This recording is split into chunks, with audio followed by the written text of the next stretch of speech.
duduk terlebih dahulu.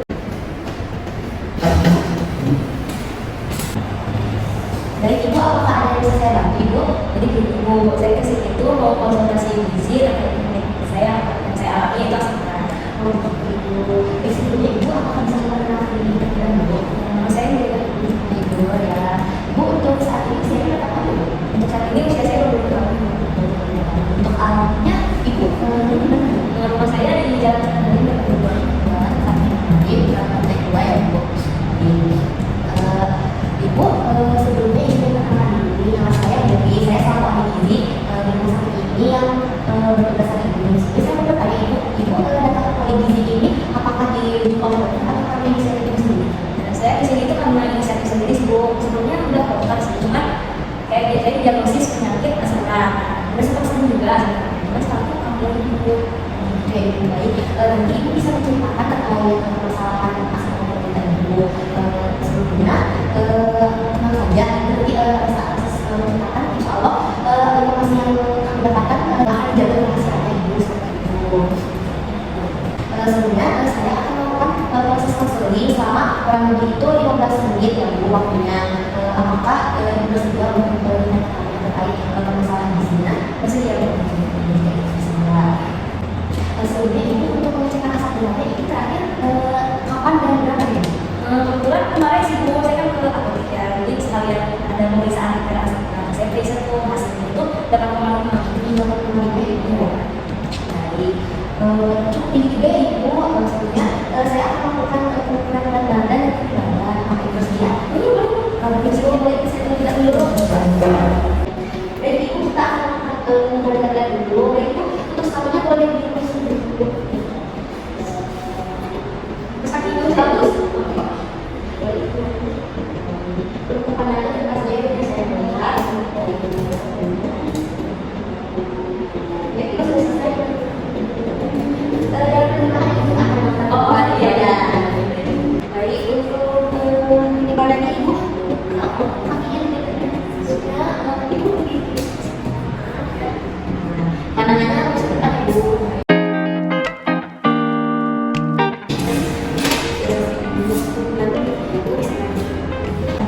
Baik Ibu, dari hasil pengukuran berat badannya tadi berat badan Ibu itu 43 kg. Sedangkan untuk tinggi badan Ibu itu 148 cm ya Bu. Untuk status gizi Ibu itu termasuk dalam kategori normal dengan nilai 19,6 Bu. Ibu mungkin sekarang Ibu bisa mulai menceritakan terkait keluhan Ibu yang dirasakan akhir-akhir ini. Jadi akhir-akhir ini itu saya merasakan dulu di kesembuhan ya Bu. Terus Ibu jari kaki saya bengkak dan ada merah gitu di pangkal jari kaki saya Bu.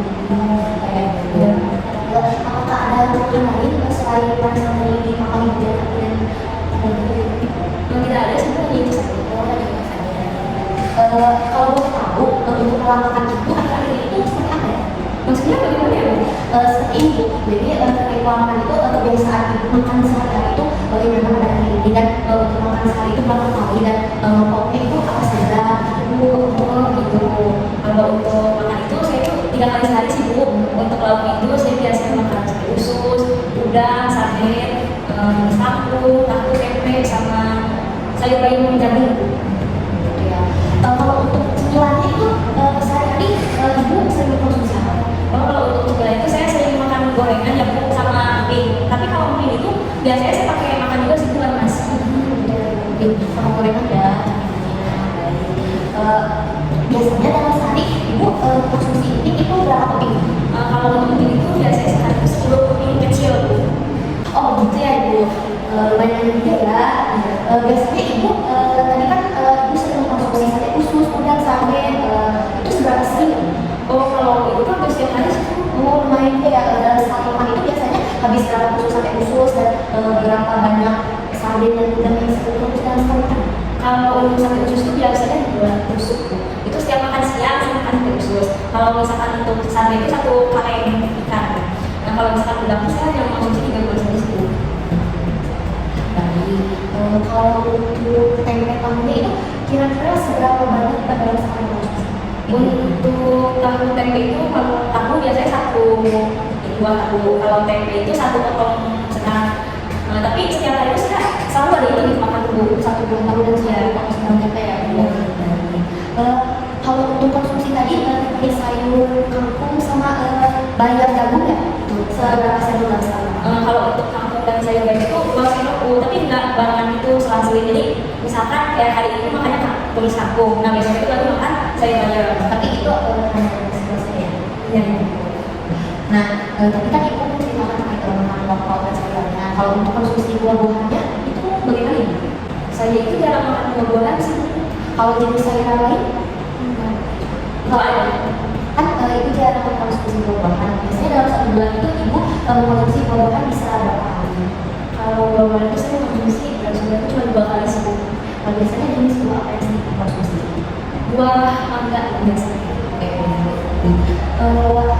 Kalau untuk konsumsi minumannya kayak apakah ibu sering konsumsi minuman manis atau ibu hanya konsumsi minum air putih saja untuk sehari-hari? Saya itu jarang minum minuman yang manis, itu lebih sering air putih. Saya minum air putih itu sehari ada 8 gelas. Baik, ibu kalau untuk aktivitas fisik sehari-hari ibu seperti apa dan apa aja? Kalau untuk aktivitas itu saya bekerja karena di dalam ruangan saja semua yang repot. Kalau untuk akhir pekan biasanya saya hanya nonton film sih. Nah, suka menonton film ya ibu? Baik. Nah, kalau untuk olahraganya bagaimana bu? Ibu termasuk ke dalam golongan orang yang menyukai olahraga? Saya jarang olahraga sih bu. Saya mau bertanya ibu selain diagnosis dokter terkait asam urat yang diberikan ibu, apakah ibu pernah didiagnosis lain sebelumnya? Enggak sih bu, tidak. Kalau untuk riwayat keluarga bagaimana ya? Oh iya ada bu, kalau riwayat keluarga itu dari ayah saya sih bu. Ayah saya ada asam urat sama kolesterol. Pada saat berobat ke dokter, terakhir kali atau sebelumnya, apakah ibu pernah mendapatkan edukasi atau seperti makanan yang harus dibatasi dan yang tidak boleh dikonsumsi dan karena ibu kolesterol? Ada sih bu, pernah kayak dibatasi makanan seperti tidak makan hijau, daging merah sama kacang-kacangan. Tapi saya tuh nggak bisa mengontrol itu bu, karena masih sangat menyukai makanan tersebut. Sebentar ya ibu, saya dan ibu dari hasil kajian saya ya, ibu ini didiagnosis asam urat oleh dokter dengan hasil pemeriksaan kemarin itu terakhir 8,5 mg per desiliter ya bu. Dimana untuk hasilnya itu tinggi ya ibu, untuk berat badan ibu tadi hasil pengukuran itu 43 kg dan tinggi badannya itu 148 cm. Maka untuk satu giginya 1,9 kg. Nah di sini ibu juga jika dilihat dari kebiasaan makan ibu itu sehari-hari itu jarang sekali konsumsi buah gitu. Namun kalau makan ibu itu sehari 3 kali, dalam sekali ya. Dan kalau itu ada sate khusus, sate, ada udang, tempe tahu, tumis kangkung sama sayur bayam jagung. Selain itu juga untuk cemilannya itu saya mengkonsumsi gorengan sama emping ya bu. Kadang makan itu menggunakan emping ya bu. Nah itu ibu juga sangat jarang olahraga di sini. Itu lebih sering habiskan waktu untuk untuk kembang seperti itu. Nah selain itu juga ada riwayat keluarga yang memiliki asam urat itu ayah ibu. Apakah begitu? Ya betul itu seperti itu. Nah jika dilihat ibu dari hasil kajian saya untuk pola makan ibu itu sudah benar, sudah baik, di mana ibu itu rutin makan sehari 3 kali ya. Namun di sini untuk pola konsumsi ibu yang mengarah ke diagnosis asam urat ini ibu, di mana kalau yang ibu sering konsumsi itu seperti tadi ada emping, sate, lalu ada usus, sate usus ya ibu, itu tuh mengandung zat yang namanya tenturin. Di sini kemudian ini zat yang meningkatkan asam urat dalam tubuh. Sebetulnya asam urat dalam tubuh kita itu sudah bisa diproduksi secara alami, namun pada saat itu tidak dapat menseimbangkannya, itu kadar kolinnya itu akan meningkat ibu. Nah di sini yang disebut hipertonia. Nah kondisi hipertonia ini bisa memicu kepada penyakit lain seperti menyebabkan biru, juga hipersensitif seperti yang dirasakan, juga bisa menyebabkan batu ginjal ibu. Nah yang ibu alami itu mengalami ibu jadi ibu dari kaki ya, seperti itu ya bu. Mungkin ibu terkait konsumsi harus seperti itu ya bu. Oh iya ibu ada lagi ini, tadi kan ibu memiliki riwayat keluarga yang memiliki asam urat. Nah hal itu juga dapat meningkatkan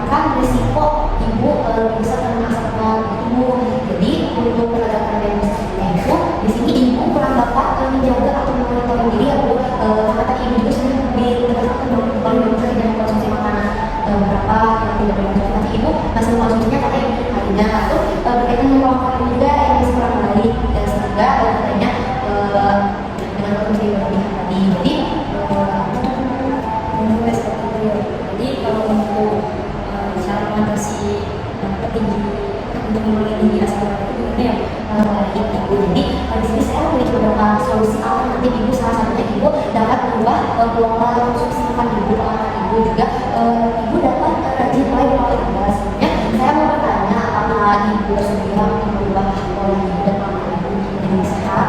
Insya Allah saya juga Jika ibu bersedia, sebaiknya ibu mulai sekarang mengurangi makanan yang mengandung minyak kulit, karena yang sudah dijelaskan ibu kulit sendiri ini merupakan pencetus utama dari terjadinya asam urat. Selain itu ibu bisa tadi kan suka menyukai makanan gorengan, ya ibu sering minum gorengan ya bu. Nah sebaiknya ibu juga untuk mengurangi makanan yang berlemak, pertama lemak jenuh, karena lemak ini memiliki apa ya namanya efek yang negatif ibu, karena dapat menghambat pengeluaran atau ekspresi asam urat dalam tubuh ini. Jadi ibu seperti itu.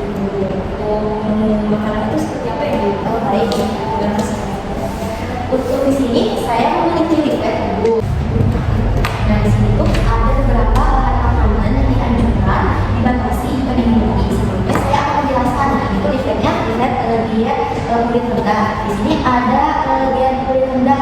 Diet kulit rendah ini diberikan pada pasien yang kadar asam uratnya itu lebih dari 6. Tadi kan untuk hasil pemeriksaan ibu itu terakhir 8,5 ya ibu. Jadi itu masuk ke dalam kategori tinggi, dimana kalau misalnya normalnya itu kurang dari 6 untuk perempuan. Jadi tujuannya itu untuk menurunkan kadar asam urat pada kita, lalu mencegah terbentuknya kadar asam urat. Nah di sini prinsip dietnya itu, nah untuk energi sesuai kebutuhan ya untuk jumlah kalorinya. Terus lemaknya itu yang tadi saya sudah jelaskan itu dibatasi. Lalu untuk vitamin dan mineralnya itu disesuaikan. Untuk cairan itu lebih ditingkatkan. Ini kan tadi itu sudah bagus ya untuk konsumsi air putihnya itu 8, bisa ditingkatkan menjadi 10-20%. Nah di sini kita lanjut ke bahan makanan yang dianjurkan. Di sini untuk bahan makanan yang dianjurkan itu untuk makanan pokok itu tidak ada jenis makanan yang dibatasi maupun dihindari, seperti nasi yang disebutkan itu tidak ada ya ibu, itu bebas. Di ala simpel itu bebas, tidak ada kita masih diperbolehkan. Nah kalau untuk hewannya itu di sini ada yang dianjurkan itu daging tanpa lemak, jadi seperti daging ayam itu tapi tidak dengan kulit ibu seperti itu. Terus ikan, segar, telur, susu itu juga susunya yang sudah lemak, kalau bisa susu skim yang tanpa lemak itu ya bu. Nah di sini untuk hewan yang dibatasi itu ada seafood. Nah seafood itu seperti udang, ini kan sangat menyukai udang ya ibu, itu untuk konsumsinya dibatasi, sedangkan itu tadi sering mengkonsumsi udang itu seperti ya bu. Lalu di sini ada pipi. Nah itu maksimal hari itu kamu juga saja ibu itu. Nah untuk yang dihindari itu jerawat ibu, seperti hati, ginjal, jantung, limpa, mata. Nah usus juga itu sangat dihindari ya ibu, sangat mungkin boleh konsumsi tapi mungkin jangan setiap hari ibu, karena ibu kan sangat berkaitannya ya ibu, ya seperti itu. Nah kalau untuk mengobati ini untuk yang dianjurkan itu hampir tidak ada ya ibu, karena mungkin ada yang bisa dibatasi seperti tempe, tahu. Ibu kan tadi sampai sering mengkonsumsi tempe, tahu ya ibu. Nah itu masih berkeluarga, mungkin dalam hal itu masih ada yang mengubah saja sekitar 1 potong saja, dan itu dipilih salah satu saja ibu, tidak usah banyak saja berapa puluh seperti itu. Terus kacang-kacangan itu seperti kacang hijau, kacang tanah, kacang bola itu juga dibatasi ya bu, kalau ada itu sekali sekitar 2 Nah kalau untuk yang dihindari itu ya seperti itu, kacang-kacangan yang diawetkan badan itu seperti seperti itu. Dan di sini kalau untuk sayurannya, ini ada sayuran yang dianjurkan yang dulu seperti wortel, lalu siam, kacang panjang, terus ada terong, ada kalia, ada oyong, ada timun, ada air, selada air, tomat, selada sama bawang. Di sini yang dibahasnya, nah di sini ada bayam. Ini kan ada hampir setiap hari yang dikonsumsi. Kalau tidak bayam itu ada kangkung. Dan di sini kangkung juga tidak diperbolehkan yang dulu. Itu maksimumnya itu 100 gram sih boleh dikonsumsi, tapi dalam saat itu hanya 100 gram saja. Untuk sayurannya yang dihindari itu sama, itu sayuran yang diawetkan juga. Untuk buah-buahan itu tidak ada kecuali untuk buah-buahan yang diberikan seperti apa ya, buah-buahan yang besar itu itu yang diberikan itu dihindari ya ibu. Nah untuk semua minuman yang tidak beralkohol itu boleh dilanjutkan dan tidak boleh konsumsi tidak beralkohol. Namun di sini dibatasi untuk alkohol atau kopi yang tidak ibu. Terus minuman bersoda itu dihindari ya ibu, seperti minuman soft drink itu dan bir. Nah di sini ada juga tips sukses menjalankan hidup yang mana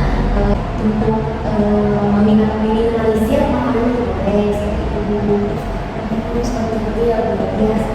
Baik, di sini saya memiliki contoh mengenai makanan seperti itu untuk makanan sehari saya ada makanan pagi, makanan siang, makanan malam itu. Tadi itu kalau diingat itu mungkin ibu makanan kan tidak boleh dibuat goreng karena kan untuk menghindari makanan yang di rumah juga ya bisa mungkin proses pemasakannya bisa dibungkus itu di sini juga ada kalau juga diungkep ditumis itu masih boleh ibu kalau enggak dipanggang seperti itu ya ibu untuk diri saya juga lebih diperhatikan lagi ibu terkait tadi ada makanan dari kasih konsumsi bayar dan makannya mungkin bisa dilatih dengan diri saya tadi seperti itu untuk kebutuhan cairannya tadi lebih lagi untuk lebih ditingkatkan dan untuk lebih meningkatkan ke aktivitas ibu ibu mungkin bisa berolahraga di lebih sering di akhir pekan karena mungkin kan jalan ibu yang pekan kalau misalnya yang bulan ibu bisa berolahraga itu bu olahraga juga tidak perlu yang berat-berat ibu bisa dengan senam atau yoga itu 15 sampai 20 menit ibu tapi yang konsisten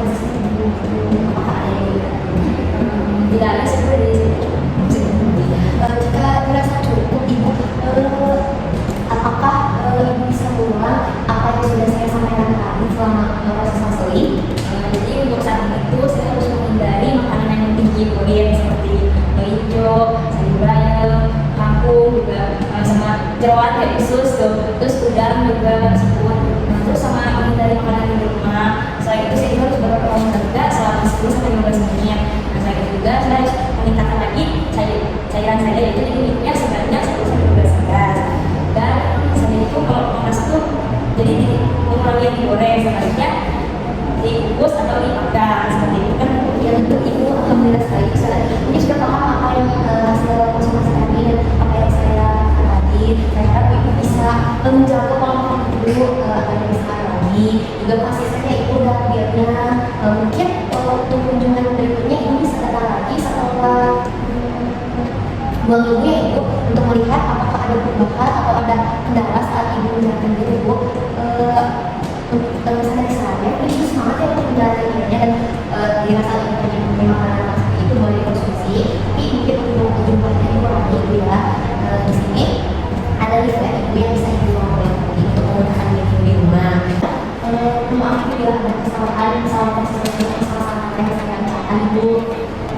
Baik, terima kasih banyak untuk konseling hari